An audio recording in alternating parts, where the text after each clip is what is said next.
Chester Moore, Executive Editor of Texas Fishing Game Magazine, here with Ronnie Hindsman from Livingston.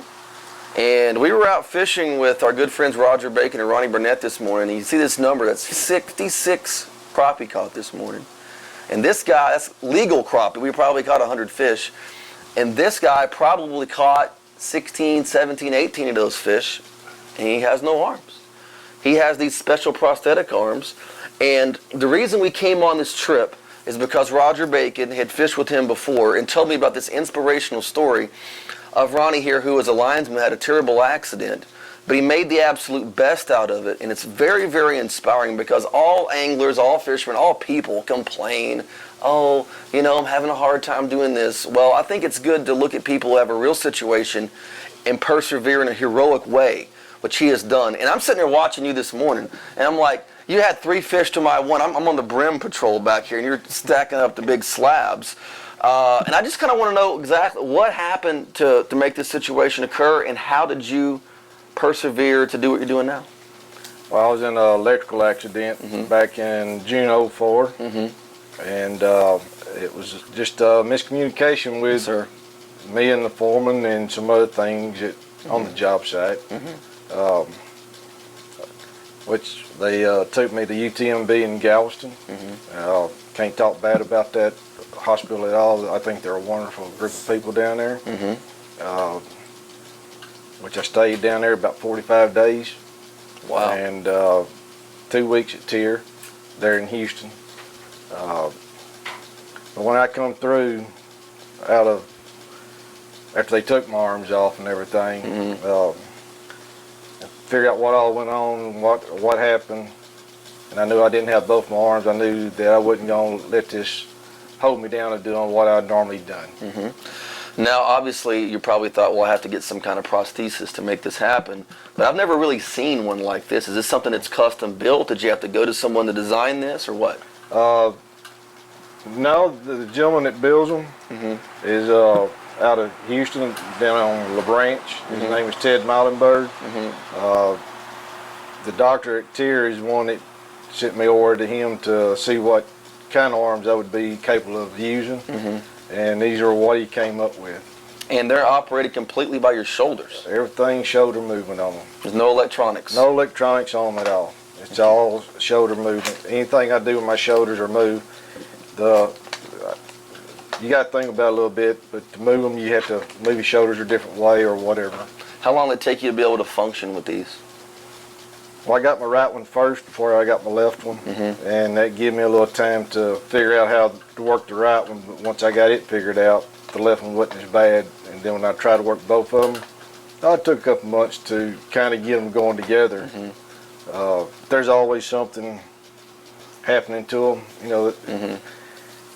If you're gonna do anything with them, you're gonna break them, you're gonna tear them up, but it's not on purpose. It's because you're trying to use them, do what you want to do with them. Now, you're a lifelong sportsman. I'm sure one of the first things you want to do is go back fishing and hunting. That's my biggest goal, was to start back fishing and hunting. And what'd you do first, fish or hunt? I started hunting first. Really? Yeah. How did you do that?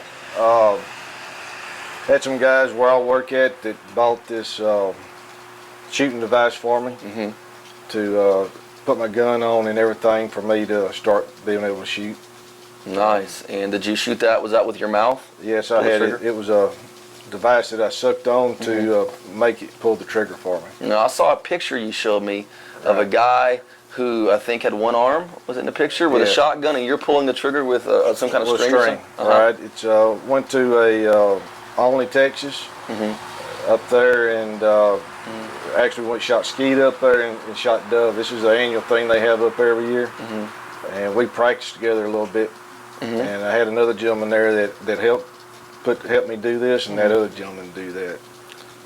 He had a shotgun and had a string tied to the trigger, and come over his left shoulder.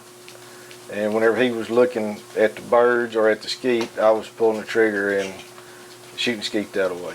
Now, when I watched you fish, you actually have a reel that hooks into your prosthesis here, and you're able to reel with the other one. Right. I guess you had someone specially design this to fit in here? There's a guy that builds those, especially the tips that goes in them. He builds those to go on these hooks, and I just took them, which they had one built for me that I got to use, but I really didn't like. I like to have more than just one for backup, so I built a couple other ones to be able to put them in there. And basically, the only thing you couldn't do this morning was basically put a bait on. Everything else you're able to do, ride, fight the fish, you know, Right. work the bait and everything else. Yeah, that's something I hadn't accomplished yet is putting bait on the hook.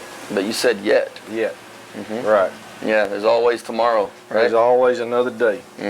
Now, what's the biggest fish you've caught since the accident? Actually, a black bass that I caught with Roger Bacon. How big was that fish? I think it was 3 or 4 pounds. I think. Nice. You like Black bass. like crappie fishing?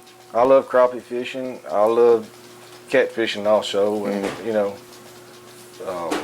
any kind of fishing really.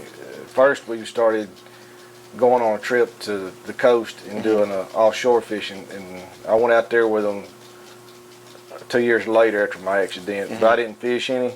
'Cause I didn't think I could hold any of those rods and catch a big red snapper and stuff. And some buddies of mine that I worked with, I asked them would they like to go on a crappie trip, and I found Roger's name on the internet, and called him up. Yeah, and I know crappie are quite the challenge to feel the bite sometimes. Is that a particular challenge for you? Well, I actually don't feel it. I actually watch the line and the tip of the pole, and that's how I go about the feeling. I've heard about people like losing sight and then their hearing comes stronger. I guess you've had to use some of those visual cues to, and you're fishing a lot more than anything you would feel, obviously. Right. Now, what would you say to someone who has some kind of an accident or a disability that maybe thinks, oh, my fishing and hunting days are over? You just got to have the get up and want to do it, and there is ways out there to learn to how to fish and hunt. If you want to do it, you can do it if you're willing to put your mind to it.